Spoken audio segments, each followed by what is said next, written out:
Welcome back, guys. Today I'm super excited. I have an incredibly special guest. This guy is a bona fide badass. He's run not only a 250-mile race, but multiple 100-mile races. Is that accurate? Multiple ultras. Multiple ultras. Yeah. So this guy, again, bona fide badass, currently enlisted, special warfare. He's about to get out. Not only that, I grew up with this guy, and he's my future business partner. We'll just quote it here. Welcome to the show, Tony Seifert. What's up? What's up, dude? How are you? I'm chilling. What's going on, man? Let's talk about racing. Well, so you went to motorcycle racing, now to feet racing. How'd that transition come about? Well, we were on the dirt bikes 24/7 as kids, right? That dream ended a long time ago. Yeah.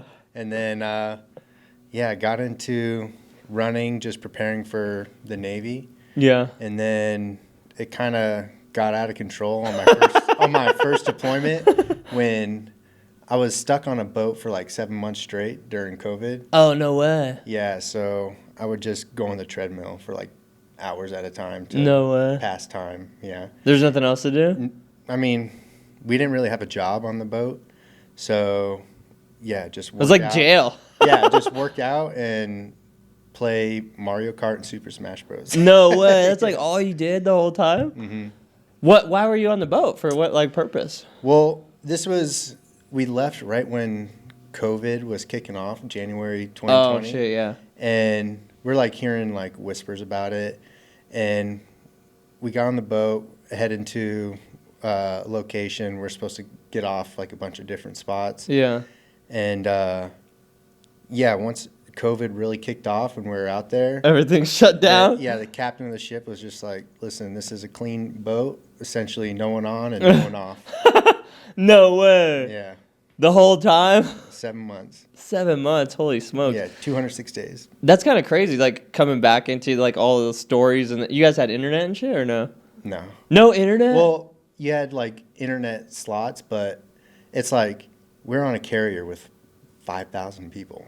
Holy shit. So it's like, unless you're like a top tier officer, you get like 1 hour of Wi-Fi of internet a day, and like that's just to like check your work email. You know? Oh man, so that's how you really? Because I remember when you were training for the Navy, that was when I ever first got introduced to CrossFit in the back shed of your mom's house. Oh yeah, you know, and that shit was insane. And I'm sure that was only the beginning of it. Like the level of training from there has been like 1,000x'd. Yeah, and then so when we got off the boat, I'm like, well, fuck, I'm in this like great running shape. And then I was like reading all these books on the boat, you know, about different ultras around the U.S. And I was like, well, fuck, I'm in pretty good running shape, so I might as well knock one of these out, you know? Yeah. And that's when I did my first 50-miler. And then I did... in 2020? Or was it like after the whole COVID bullshit? It was like early 2021. Oh, okay. So I did like a full workup for that. And yeah. Did that 50-miler. Did pretty good. And I was like, well, fuck, I'm actually pretty decent at this. So let's just keep the, train going. And it just kind of snowballed from there. Dude, so I found it kind of interesting. We were like talking... when I think the Navy and then I think ultras, like the name that pops up is Goggins. And like, I know it's crazy that like hearing from your, from the inside, like that people don't fuck with Goggins in the Navy. Yeah. I mean, I've never met the guy. I think it's just out of hate, and, that's just where I'll leave it at that. It's crazy because, like, it's just kind of like that crabs in a bucket type thing. Like, it's like your own family who's supposed to be your support group or, like, the people that hate on you the hardest.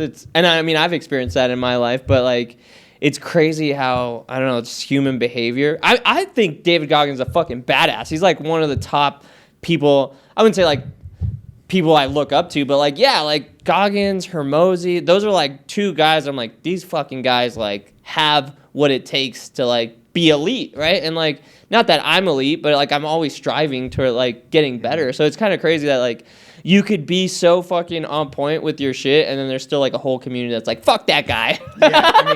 Yeah, and it's like you said, I mean, his work ethic is just, it's undeniable. Yeah. You know? And for reasons unbeknownst to me, it's just like the older generation, like the generation before mine who actually worked with him. And, and it's just like kind of 50-50 split. Really? Yeah.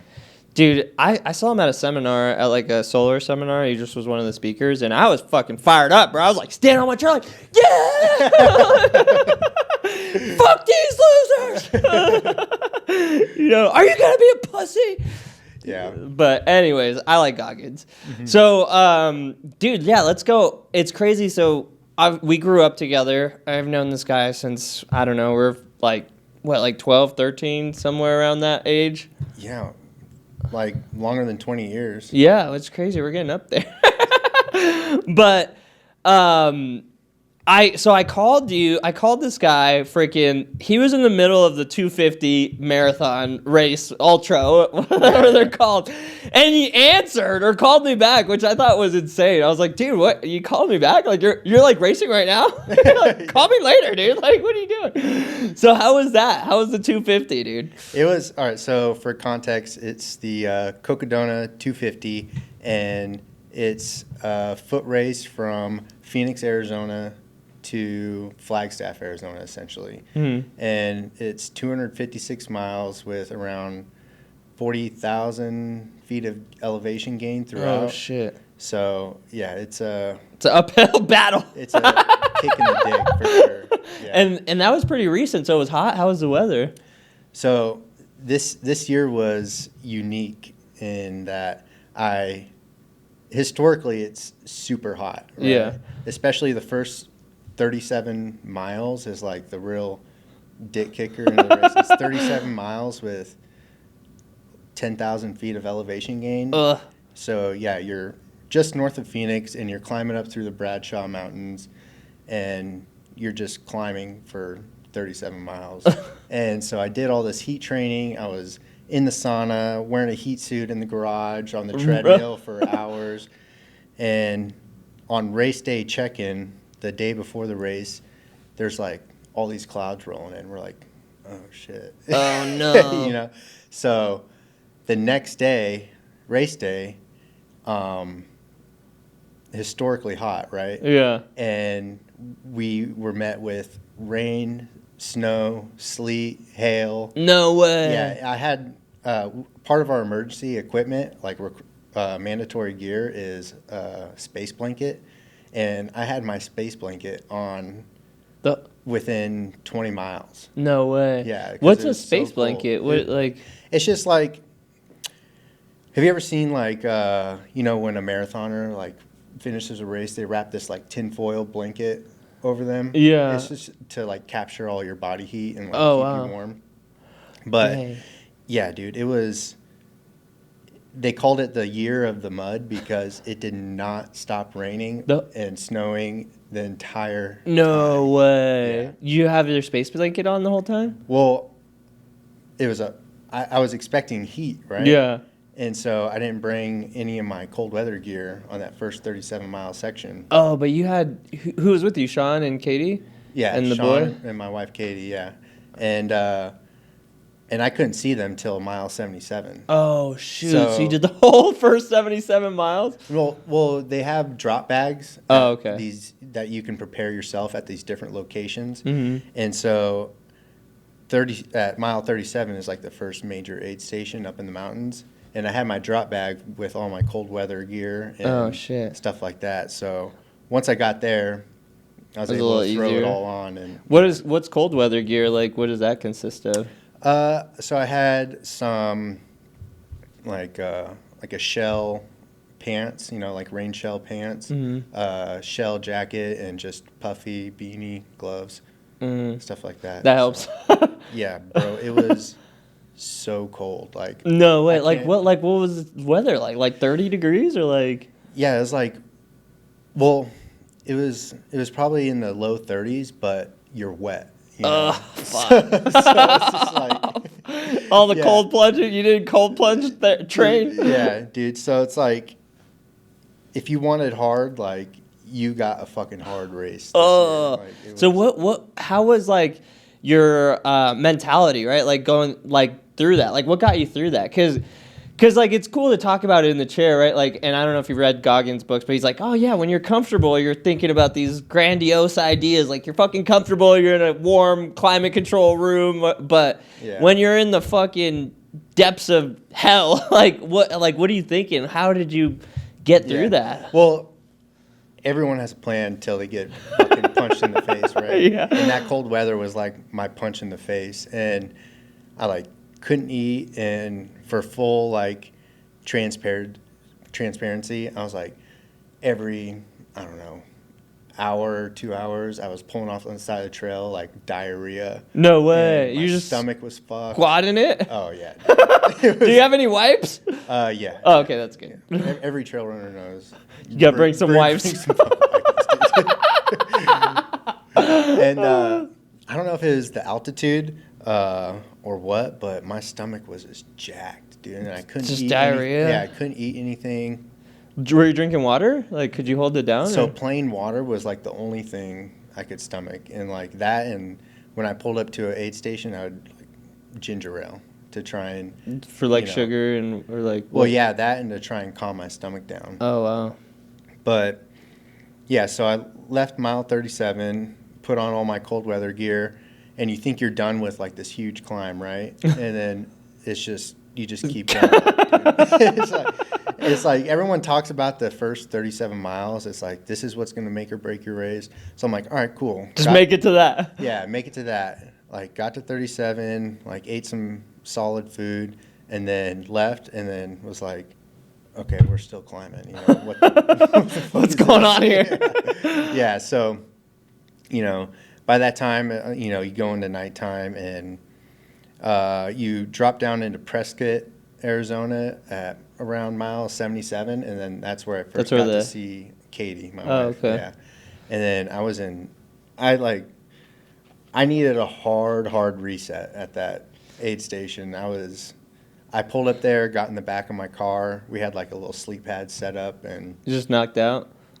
Well, that's when you called me back, right? Like after that? No, I was in Sedona. Oh, okay. For that, but yeah, I told her just blast the heat. Like I could not stop shaking. I was like, no, freezing cold, dude, freezing. And then I was like vomiting like into this plastic bag. No way. I was like, I just need to sleep for like a couple hours. Like hopefully that'll reset my body, and then I'll be able to keep going, you know? Dude. So then I woke up from that little, like, I think it was like an hour and a half, maybe. Yeah. And I slept, and I woke up, and I'm like, dude, I'm 77 miles in, and I have to go another 180 miles right now. Fuck. Yeah. I was like, and I can't eat anything. I've been shitting my brains out and throwing up. Yeah. I'm like, well, I guess I'll just try and walk, you know? Like, yeah. You know, and still really couldn't eat anything, so I just grabbed a bunch of water, like plain water, just because, like, yeah, the taste of anything was just... You don't know what it was? It was just, like, altitude? You hadn't still...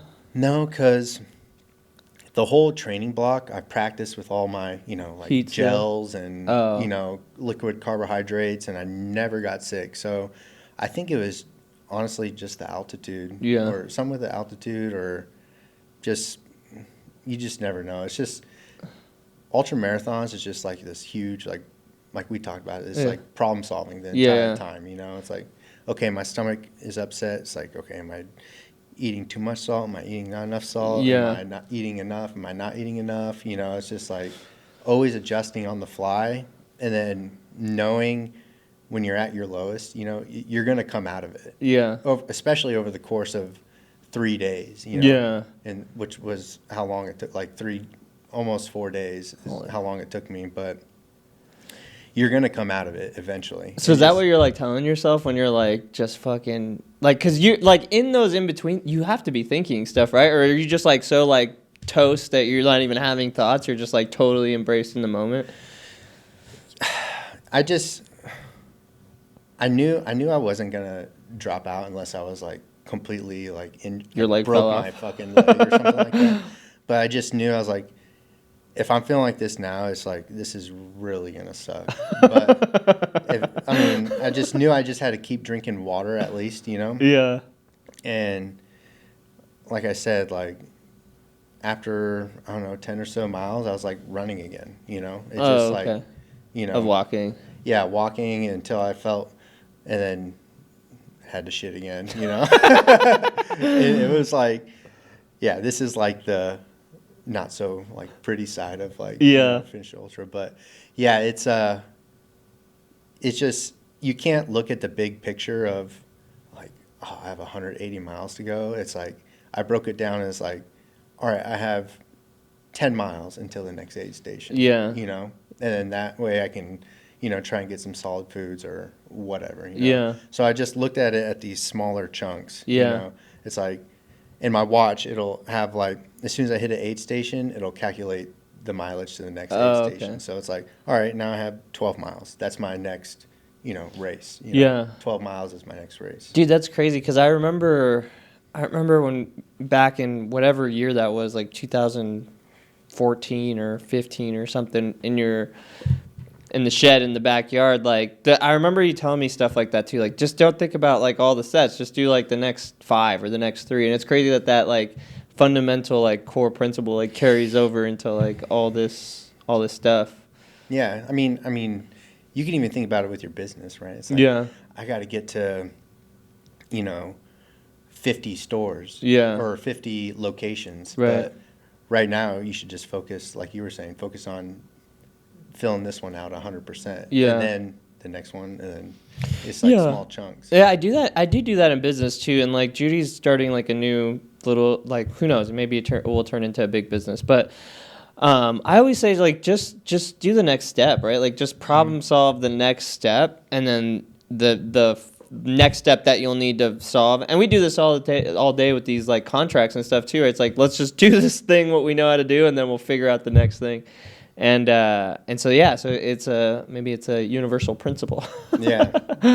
The big picture can get scary at times, so you just do what you can with what you have in the moment, I guess. Yeah. So now you're like fucking running 10 miles. Then what happens next? So, yeah. So like the next section, I was like, on paper it looks like you could just run it. Right? It's like super flat, like going through cow pastures.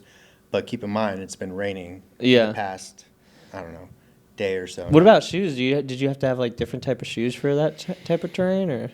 Just trail running shoes, yeah. And so I got to this, you know, flat section, and it was so muddy that like, and the desert obviously doesn't hold rain very well, and I had like, it felt like 10-pound weights on each of my shoes. You know, so was it like mud like a foot deep, or like? Yeah, it was like a halo of mud around my shoes, dude. Just like, and you scrape it off on a rock and then go another, 20 steps, and it's just back. Yeah. And so just working through that, and then we had another big ass climb up to top of this like little plateau, and then you climb back down into the city of Jerome, which is like an old little mining town. It's really cool, actually. Yeah. But it was raining so much that the ATV trail on the way down, it was like, those trails, it's like two, like gullies where the wheels go and the grass in between. Mm-hmm. Each of the sides were filled with water. Oh, fuck. So you're trying to run in the middle? No, yeah, but the middle was so slippery and muddy, so you just had to eat it. Yeah, there was just no easy. And by that time, it was nighttime again. So did you run through the night too? Like, yeah. Oh, yeah, fuck. And by that time I was like hallucinating, and what'd you hallucinate? I was like this is like very vivid memory of running down this trail. It was these bigger rocks were sticking out of those little water puddles, and it was like a handful of rocks sticking out, and in my mind it looked like zombie hands like coming out of the water. And I was just like, dude, I am tripping. Because you on a trip, bro, run a marathon. You're hallucinating, but you're just like, It looks like that, like. Dude, I'm so fucking toasted right now. You know. Oh man. And so yeah, I finally get down the hill and I was so pissed off just running that, because it should have been like I should have been able to like fly down this hill, right? Yeah. But you literally cannot run down this hill Because of the water and the mud. Yeah, and I get to mile 125 and I'm like, Sean's there, my stepdad. Yeah. Like, dude, I need to sleep again. Like, I'm pissed off. I just need another little like hour just to reset my thoughts. And then woke up from that, and waking up from these naps is like the hardest thing to like get up and get going again, you know, because like you're stiff but yeah, I was gonna say, do you even like fully like lose consciousness, or is it like a meditation type thing, or like how are those like naps, like what's that experience like? So this is something like people are still trying to figure out in these like ultra long distances, the multi-day stuff, and it just depends on the person. Like if you're able to fall asleep, then you got good a for gift. you. Yeah. But I've listened to enough podcasts on like these races. It's just like, give yourself an hour. Like, don't stress about if you fall asleep or not. Just get yourself horizontal and lay there for an hour. And even just laying there for an hour, if you don't fall asleep, is, you know, going to pay dividends, right? Yeah. So do you fall asleep, or like? Yeah, I was able. I felt I was out, dude. Yeah, I was like. Did they have to wake you up? I set an alarm, but Sean was in the front seat, and he was like, dude, you were like mumbling some weird shit to me. You were asking me if I was okay. I'm like, oh, I don't remember. That's funny. Yeah, and then, so yeah, woke up from that. There was a big river crossing coming up. I was flying through that. Like, that nap I felt like a new man. And like I said, you get out of those, you know, deep valleys, you know. Now I'm riding a high, you know, running 8-minute pace, like, to the next section. And now I'm on my way to Sedona, right? And then I get to Sedona. It's like mile 170, something like that. Oh shit! But yeah, then that's when I talked to you. I was like, "What are you doing, bro?" I'm out here fucking running a bit of a foot race. I'm racing. I was like, "Wait, you're racing right now?" He's like, "Yeah." I was like, "Dude, call me later." No, but I didn't have any pacers, so I'm like, "No, let's talk for a second." Like, what's up? What's up, dude? I was like, "Oh yeah, you're gonna be my new business partner. All right, I'll talk to you later." Yeah. So. Yeah, then it climbed through Sedona. We got on this. It was a beautiful trail. It's called the Hangover Trail, and you're just climbing up red slick rock all the way up, and it was just like, dude, no matter how bad it hurts, I was with these group of dudes. I was like, how lucky are we to be out here, you know, to like be able to do this, and you know, just it's like chosen suffering, like, you know, it's not real suffering. Like, you know, that life throws at you. You know, you choose to do these kind of things. That's fucking dope. It was sick, yeah. And then, so that was the last stretch of the race after. So that puts you up on the Cocodona. It's called the Cocodona Plateau, and that's like, yeah, you get to the top. There's like one more big climb after Sedona. I'm trying to recall this like off the top of my head, but. Yeah, one more big climb after Sedona, and then you're on this plateau for the remainder of the race. And then this is night 3 now. I meet Katie, my wife, and eat some grub, and then do this like super long section in the middle of the night. I'm like, all right, I just got to bang this one out fast. Like, it's pretty flat, and it was just like. That was the end of it, the plateau to the finish line? No, so. Get through, it's like a forest road in the dark, and you feel like you're in this like, I don't know, time warp, because it just looks the same for 18 You're like, miles. am I even moving? Yeah, it looks the same for 18 miles. You hear, like, at one point I heard like a pack of coyotes like duking it out, you know, making all these crazy sounds. I'm like, damn it, dude. Like, I hope I don't fucking, you know. Hope they don't get hungry over here. Yeah, and passed a bunch of people on that section, and to go back, like I was in such bad shape at mile 77. I dropped to like almost 100th place. Like No that's way. how bad it was. Like how much of a setback I had. But I started making my way back. Like by now I'm in like I don't know, like in the 40s or something like that. Oh shit. And so, yeah, get to the next like major aid station on the plateau, and then you're just like, now you're making your way to Flagstaff, right? And just to fast forward, like you get to mile 2, like 30, and this whole time you're just making your way to the last big mountain you have to climb, right? And the last section you have to crest this. It's like a 2,000 or 2 or 3,000 foot climb up this mountain, and it's just like at the very end of the race, you're like, bro, Come on, bro. yeah. But I crested in the middle of the night, and it's just like 50-mile-per-hour winds up there, and you're just like Ugh. looking down at the city, and it's just like, all right, it's figuratively and literally all downhill from here, And so, yeah, make my way down and into the city of Flagstaff, and then, yeah, finish the thing up. What time of day was it? It was at like 2 or 3 in the morning. Oh shit. Yeah, by that time my mom was there, so my mom, sister Layla, and my wife met me at the finish line. Let's go. Dude, how was it? Did it feel triumphant? It was like the movies, like It was just like, I couldn't believe, like, because this is like the premier 200-mile plus race in the U.S. Yeah. And it just felt like, after all the videos you watch, Yeah. and it's like, it felt surreal, like, doing it and being there and running down the infamous, like, finish line street and, like, running underneath the banner. It's like, wow, I can't believe I got to do this, Yeah. And, like, it's becoming so big that this year it's sold out in, like, 5 minutes, What? I think. So, yeah, I just felt like immense gratitude to, like, Yeah. be able to do it, Let's fucking go.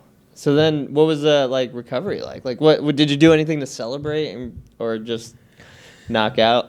Dude, I had like 2 cheeseburgers, and then Right after? Yeah. Oh shit. And then went back to the Airbnb, and then I had like a little foldable chair. I put it in the shower and just got in the shower like fully clothed, and just sat in there for like 30 minutes in warm water because I was like, was it a bath? Like, no, Oh, just a straight up. shower, just like a R&B music video. dude, that might just feel like incredible though. After that, you're just like, Yeah, dude, because I was so cold for 3 days, like just steaming hot, like Yeah, just as hot as it can go.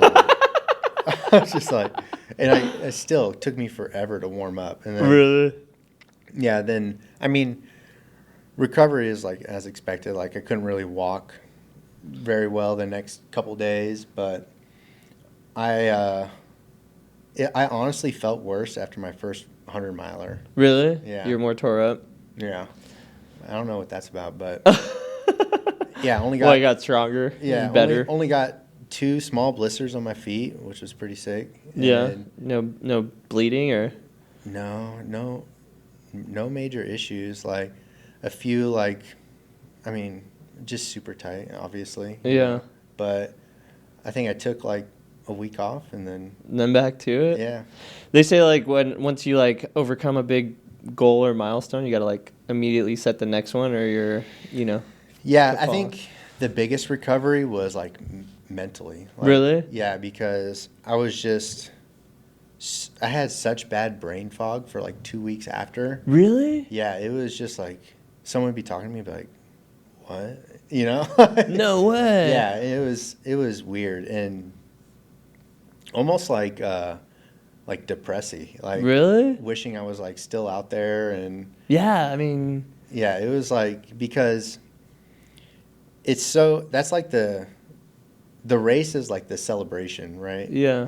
From the training. From the training, right? And the training block is like, for me, is like the hard part, like the day in, day out. Like, Yeah.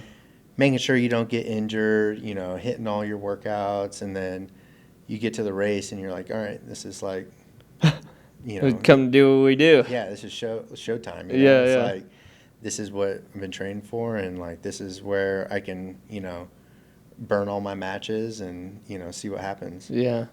Holy smokes, dude. So yeah, so how'd you overcome like the brain fog or like the like kind of get out of that like slump after? It was just time, honestly. Yeah. Just working out again. And yeah. Honestly, if I had the time to right now, I would have signed up for another race. But I mean, just with the my move son coming up and everything. Yeah, my son being a year and 4 months now. Yeah. It's just, we had an agreement with me and my wife. Yeah. And it's like, if you do this one, it's like, you got to take a break I mean, because it's a hard sell, you know. You work all week, and then on Saturday comes, it's like, all right, babe, I got to go do a 6-hour run, you know. It's yeah. Like, well, you don't even work 6 hours on the weekdays sometimes. You know? That's true. That's true. Yeah. That's very true, because I feel like I don't take that much time to myself to do anything, like 6 hours. And then you have to do that for a while, right? Like, how long is your training block? 24 weeks. Oh, yeah. Yeah, that's a good amount of time. Well, plus you're always like, you're never not running, you know? Yeah, and not training. Even now, like, just to maintain, I'm doing like 40 miles a week just to... That's pretty decent. Yeah. That's the leisure Yeah, miles. yeah. Something like, you know? Shit. I might... let's see how many. I might I probably walk like 2 miles. Well, maybe like 3 miles a week. Maybe 3 or 4 miles. I don't know. We go on a neighborhood walk and shit, but just honestly, walking. I recommend it. Even if you're not a runner, I recommend doing like some ultra style event to everyone. Just to, yeah. What's like the most rookiest thing that I could do? Well, technically anything over a marathon is considered ultra, but you don't really get to get the full experience unless you go like 100 miles. Really? In my opinion, like you could fake your way through a lot of distances, but there's no faking. 100. Yeah. 100. Dude, what could you do? Fuck. And I feel think, like telling me you want me to. I want to try it just so I could tell everyone else how fucking pussy they are.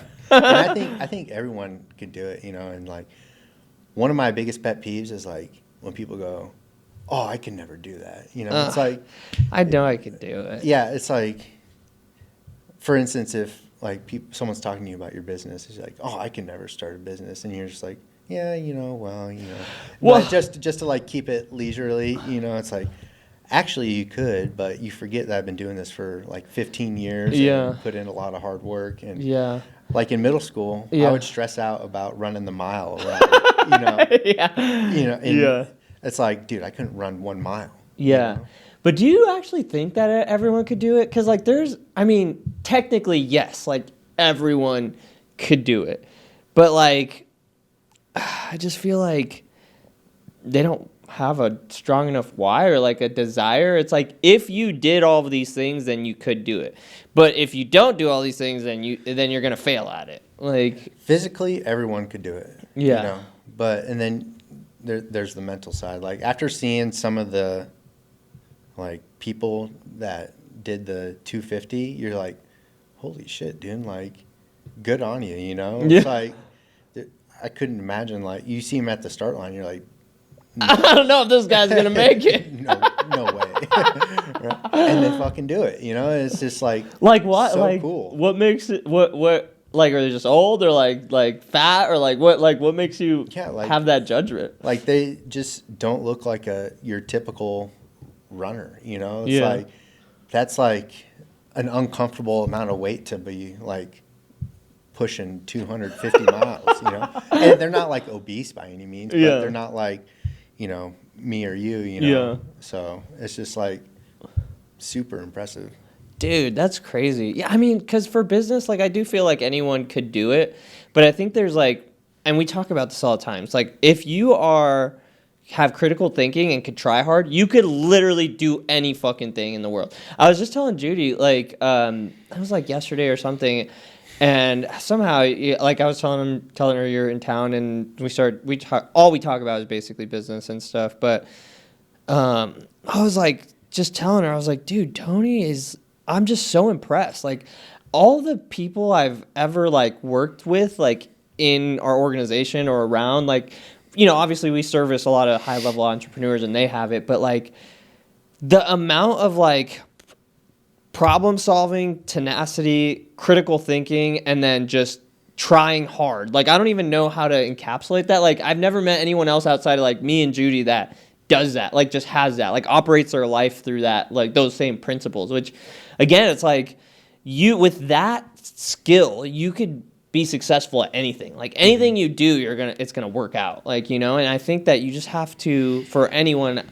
out there, it's like you just have to try hard and critical think. Like you'll figure it out, and like it might not be the first try. It's usually not the first try. Like you're not gonna win your first race. Like it's almost delusional to think that. Even with like I say that to people, Eric or whatever. It's like all these other locations, like to think that we're gonna land a deal, like a funding deal, like to think we're just gonna like fucking get $100,000 on our first pitch meeting is like delusional. Like there's no way that like, but maybe on the 5th one or 10th one, or 100th one or 200th one, like it's inevitable if you commit to the outcome. You know what I mean? Same with the contracts. Like we're probably not going to get our first contract awarded, but like maybe the 10th one or the 20th one or the 300th one, like eventually we will get a contract. You just have to do it. And I think people are weak, dude. Like they're weak to like get kicked in the face over and over again.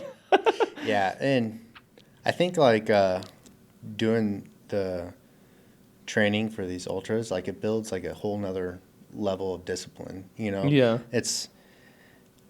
It's hard waking up every single day and knowing you have to, train. Yeah, suck today's dick. Yeah, it's like every single day, Yeah. It's like you're doing something, Yeah, So that's like just grueling. Yeah, it's just, you're just laying down brick after brick after brick, and it's hard to wake up at like 4 or 5 o'clock in the morning every single. And just hit those miles. Yeah.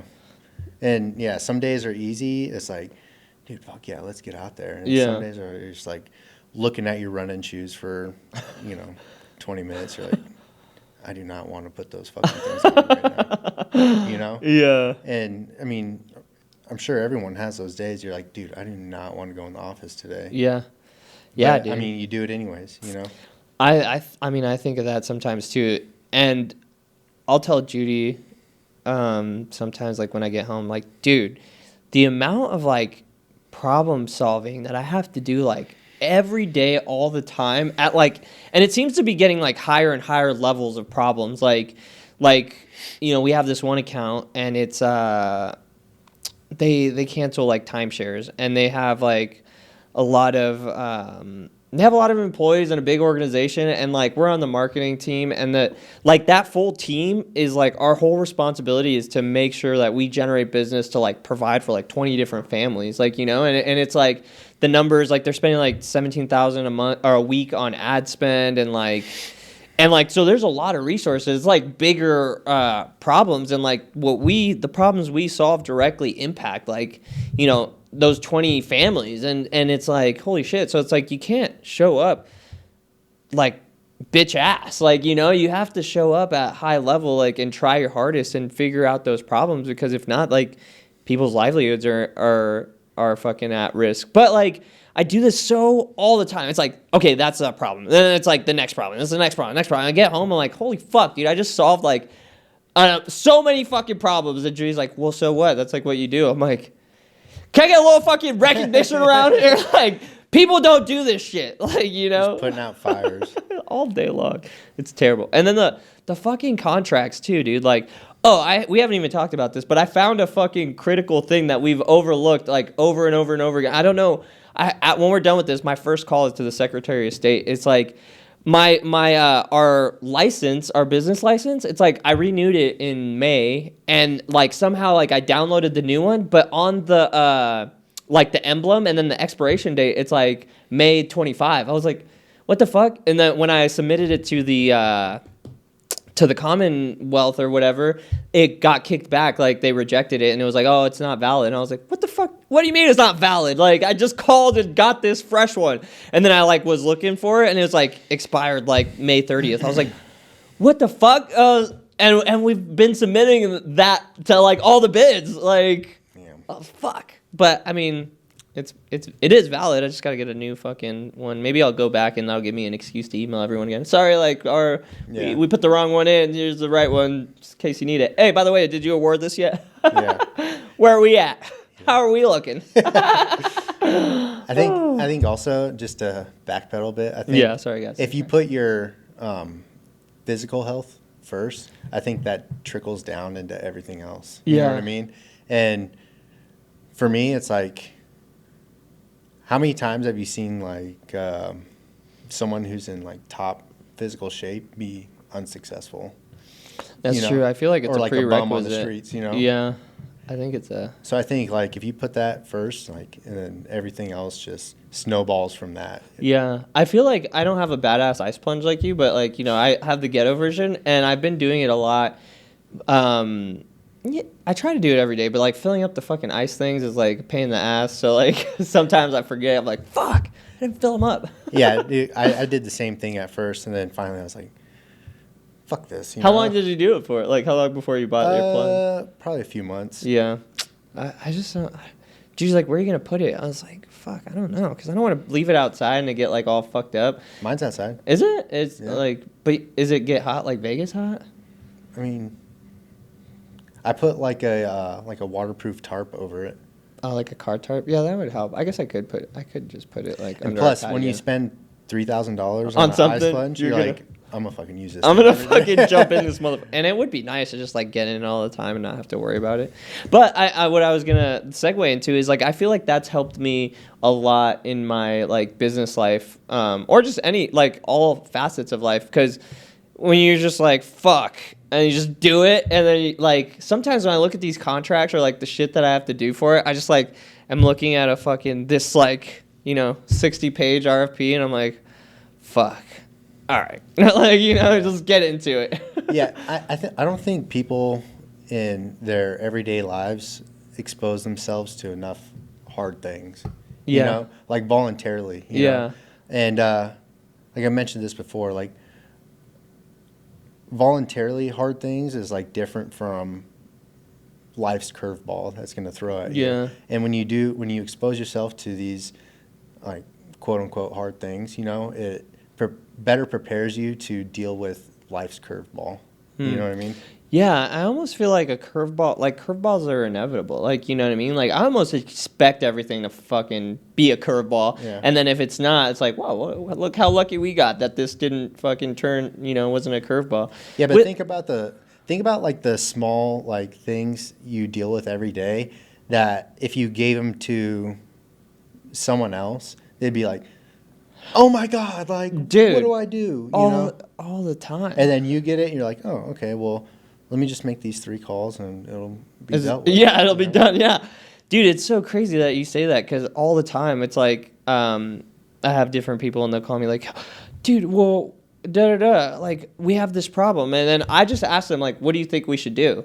And then they'll be like, well, I think, like, because they know more information about it typically, right? Like, okay, this person's out of town, this person's here, and like this person's out. It's like, so what do you think? He's like, okay, well, we should probably use that person and then use this space and do that. I'm like, okay, cool. So why did you call me? like, And then sometimes I just need like, at least in my organization, and again, I'm trying to get better at it, but like just the support or like the like stamp of validation that like, okay, cool, I'm behind them. Like he's gonna have my back if I do this, and then if there's any problems, like he'll take care of it or whatever, So maybe sometimes it's that, but do you think people just lack the ability to take like a step back and look at the bigger picture, like get a high vantage point and see all different perspectives and zoom out? Yeah, I mean, I think I struggle with that too. Like sometimes I have to like zoom out enough. Like for example, that happened to me this weekend. Judy like we have our like weird like meetings at like 4 a.m. or like 5 a.m. She'd be like,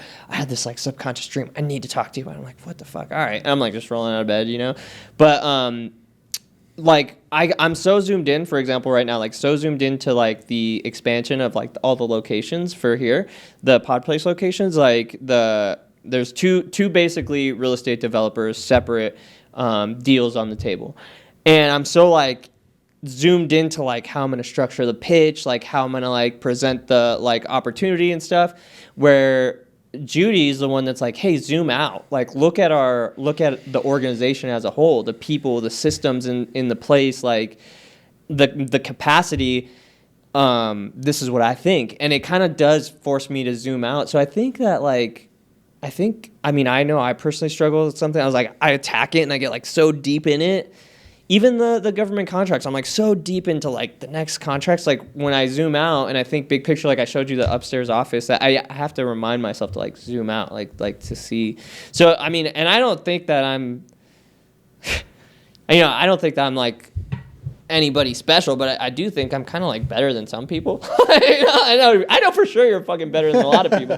So I think when people get presented a problem and they're not experienced with like problem solving, they get emotional and start looking at it subjectively, as opposed to what they should do is remove themselves from the problem and get an objective perspective on the problem, for sure. And they could see it from like a different point of view, a different perspective, if they just remove themselves from the problem and they're not in the middle of the beehive, the equation. That's, do you do that? Yeah, it's like even at work, and not to get into it too much, but you just remove yourself from the problem and, almost imaginatively like looking down at the problem, like is a literal bird's eye view, like where everyone's at and, what's going on. Then you can make like sound decisions, as opposed to being emotional about it. That's really fucking valuable insight. I've never thought of it like that. I like to look at it from like that. You know how I visualize it is I try to look at it through like this, like in a linear path, like who it's going to affect and how like everything is connected to it. So like the root cause, like, I try to like, okay, if there's a problem here, like what's the root cause and who's coming from it? Like I have to like understand like, okay, this person, like maybe they're going through something with their wife or they're emotional, they're behaving in a certain way. So now I'm like, okay, and now they've responded to this person. And like, so I try to like understand like linearly, but like, I think looking at it, like visualizing it that way, that's like super. Well, your way is almost synonymous with the bird's eye view, because you are thinking of all the different possible outcomes and variables, but just in a different imaginative way. I like the bird's eye view though. I do like that, and I think that because I feel like I've only acquired that with age and with time and like with experience, because it's hard when you don't know that there's more like depth to things, that like to understand that, because like, and I'm sure I'll probably get better with it with time, but I think it's a challenge, it's a skill. Like that's what I'm saying. It's like not everyone thinks of shit like that, like and I've been slapped with problems where I get emotional and I have to like fucking calibrate myself, like holy fuck, I am emotional right now, I need to like step away and I'll revisit this in a bit. But I think that's a skill. Like, there's no one that I know that thinks of problems like that. Like, so I'm like, fuck, do I do that? Like, I don't know. I think it does come with, in any sort of industry you're in, it just comes with time on the job too. Yeah. Like if you get a new guy in here, they're going to be, so focused in on, I don't know, the equipment, I would imagine. Yeah. And you're like, okay, well, you're looking at the big picture, like, we need to get all of the equipment, make sure we have a list of, the loadout. And how are we going to get this on the computer? How are we going to get it to the customer? And they're just so focused on hitting the power button. Yeah, for sure. I think, yeah, like you said, it's just time and experience. And so what's the deal with Katie on the next ultra? When's that happen? It's a few years out. Yeah, because I mean, we got a big move coming up because I'm getting out of the Navy here in November. How long did you do? 10 years. No shit. In 1 month. 10 years in 1 month. Fuck. 10. It was 10 years? Holy fuck. No way. Mm-hmm. Dude, time just goes by. Like, holy shit. Bro, you know what I was thinking about on the car ride over here is, remember we had the summer job landscaping? Oh, yeah. With Donnelly's uncle. Yeah. And that was 20 years ago. Holy fuck. Yeah, we used to do that shit, dude.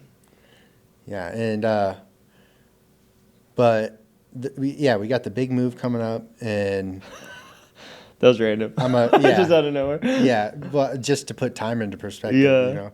But big move coming up, and then going to Oregon for chiropractic school, and then all the little things in between that, you know. So it's like I won't really have the time, you know, to put in 20 hours, an extra 20 hours a week of training, you know. Yeah. Because that's what it takes. You know? Yeah. Holy shit. That's crazy. Extra 20 hours a week. How, let's pivot. How has it been being a dad? Awesome, dude. Yeah. That's why I'm getting out of the Navy. Really? Yeah, because you just, you know, when I'm on, you know, Yeah. you're gone for like more than half the year. Yeah. Sometimes. So it's like between deployments and workups, it's just like, it's not worth it, you know. Yeah. And plus, I've done 10 years. Yeah. It's plenty, Serve my plenty country. of time to serve, you know, in my opinion. Yeah, And, for sure. Yeah, just bigger priorities now with my wife and kid. Yeah. And being a dad is awesome, especially coming up on the where they're starting to be more fun, you know, to hang out with. Yeah. They're not just like a ball of meat and bones. Then you got to change their. Yeah. And I don't know if you had this issue when you first had your daughter, but like the first few months is like hard to connect with them because they're so attached to the mother. Yeah. You know, because of breastfeeding and everything. Yeah. And you're just like, he doesn't need me for anything. You know what I mean? Yeah. And but I mean that connection comes with time, and like I'd say after about 6 months, you know, they start smiling, and you're like, dude, this is awesome. The best. Yeah. I think I had the first few months for me was really challenging and like an identity change, like identity shift. Like, you know, you can't really do anything the same that you used to, at least for us. 'Cause like, yeah, like, you know, you gotta like hold her while she takes a shower and then like kind of like interchange and like just keep attention. So like, and then Judy used to be really, really involved in the business. Now she's more like board of directors, but like, she used to be like hands-on, like editing, like everything. And so when that changed, I was like, dude, fuck, we ruined our life. Like, we're fucked, you know, like our income went like plummeting down, and I had to figure out how to restructure the business. But then it turned out to be a huge blessing because we had to like hire out, and then it allowed us to take on more capacity, and we ended up growing the business. So like it was really hard for me, the first like 6 months as far as like identity change, and then that connection aspect. So I think it's just natural, like, you know, for any dad to go through. It's like but then it's like the best. It's like incredible. And I got a little girl, and she's like the best, dude. Like just like so like sweet and like loving, and just love to play. Like today, or it's crazy because now she's starting to get into the age like she's doing like she's like in her own like imagination world. Like I'll be like, dude, I haven't seen her in like a little bit. I wonder what she's doing. And then like I'll go over there, and she's like has like one of her mom's like makeup brushes and she's like painting on the wall and she'll like run over and I'm like, what are you doing? She's like, oh, I'm just playing Judy Hopps, like Zootopia, like, you know. She's like, oh, I'm playing this, and I'm like, okay, come on, let's go. And she's like, all right, let's go. And then like I'm in Just like down- jumped into her down for world, anything. you know, like. So she's like, okay, we gotta run. Okay, let's run. And she's like, the mud, we're gonna be stuck in the mud. And she's like, you know, it's just like so fun, like. But then it's like it never shuts off, like, you know. So it's like if you're not in the mood, that doesn't mean that it's gonna stop. Like she's going, it's like nonstop. you know. So yeah, and the what was I gonna say?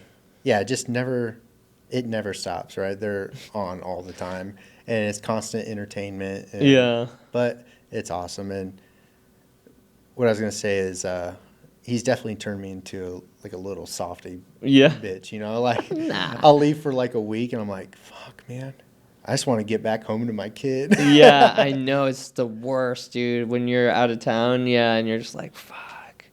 And you know, I have crazy thoughts, like, which make me want to leave less, or when I do leave, like, I charge more money because it's like, dude, like, the plane could fucking crash, like, you know, like, something could happen to me and then I will never see them again. Like, is it worth this? Like, not really. Like, every time I leave my house, I'm like putting myself in danger of like not coming back. Like, is that worth it? Like, I don't know, not super. Like, you know, it depends on the risk reward. But yeah, like it's fucking. I'll like, dude, I'll like look at my pictures on my phone of them. Like, you know, when I'm gone, I'm like, oh man. Yeah, and that's the same with like the Navy. It's just like, it's just not worth it. You know, I want to be around for everything, and you know. We got a Yeah, sweet it's just gig too right important. now. Huh? I said, well, you got a sweet gig right now. Yeah. See how it works out.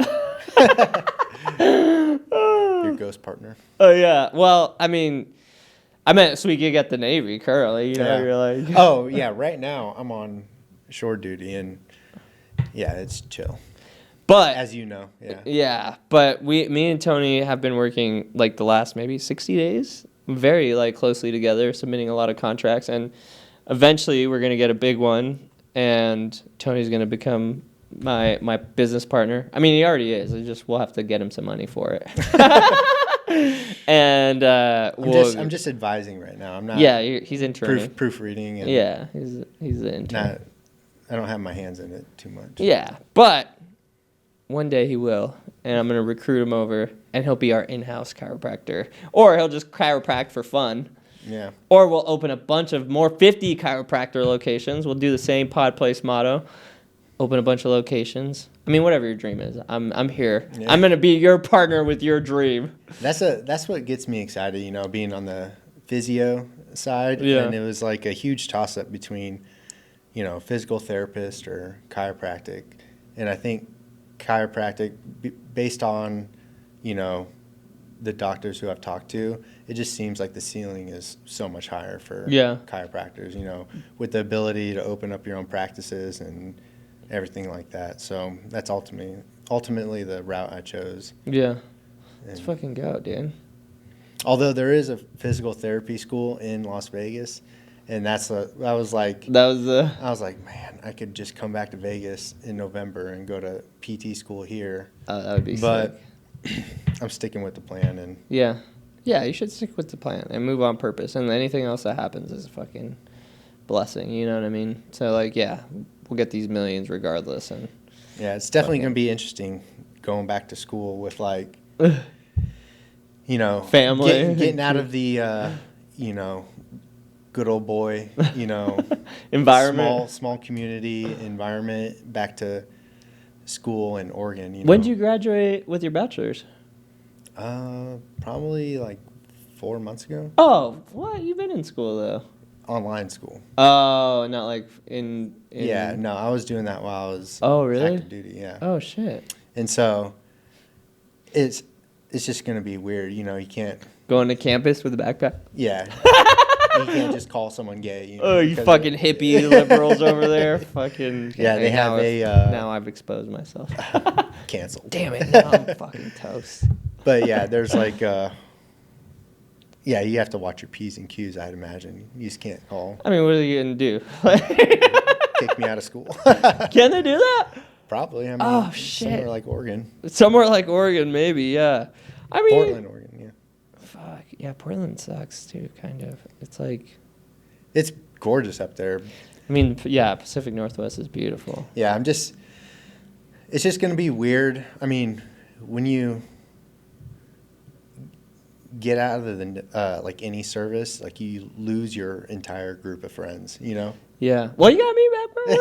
We got each other. It's just going to be weird, like trying to connect with people I may not have anything in common with, you know?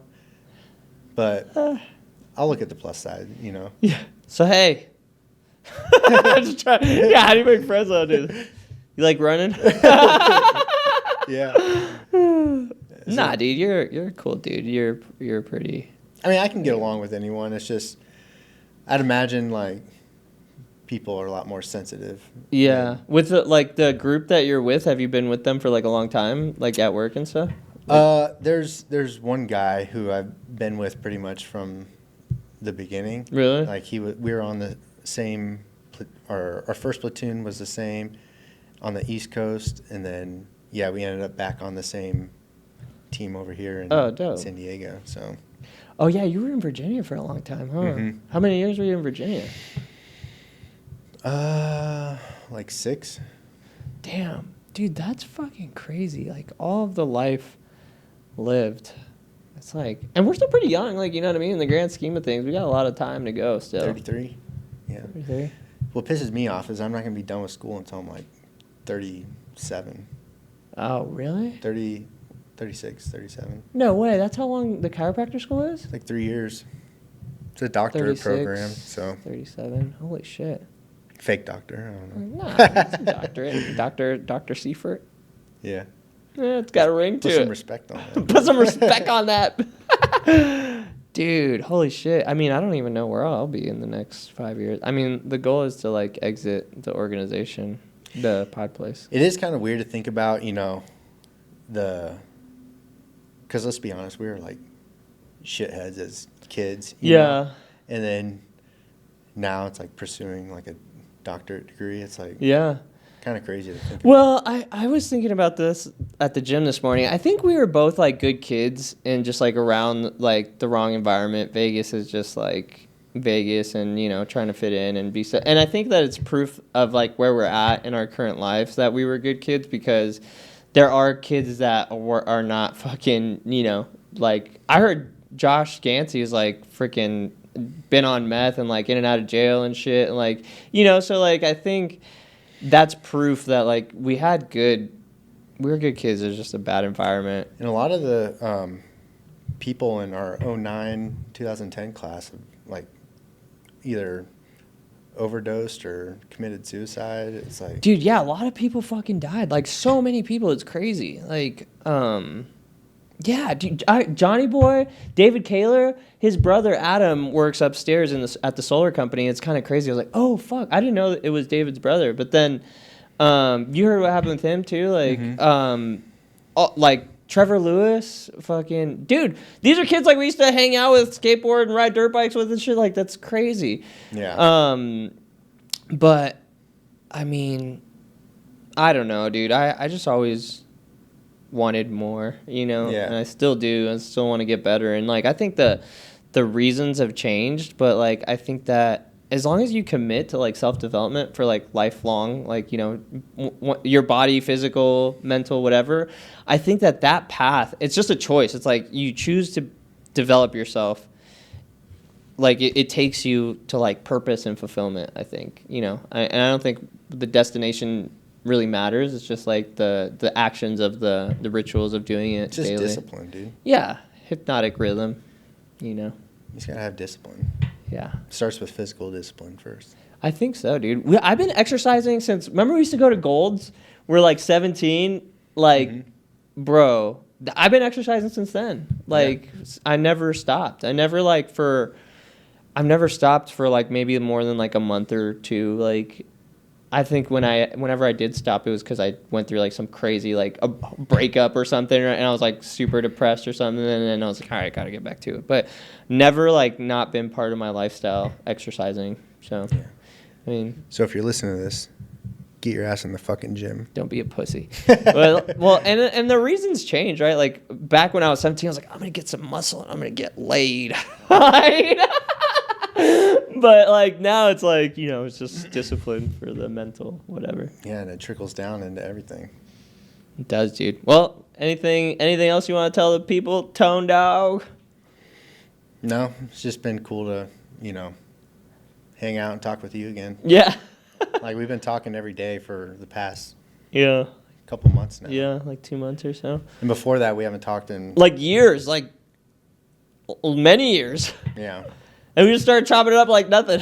Yeah, it's just like, that's just like a telltale sign of like, you know, one of your true bros. You just pick up where you left off. Yeah, it's been dope, dude. Again, like I admire you and like, you know, what you're doing and who you're becoming and the person that you are. You're like, I've been telling everyone, I'm like, dude, you guys need to be more like Tony.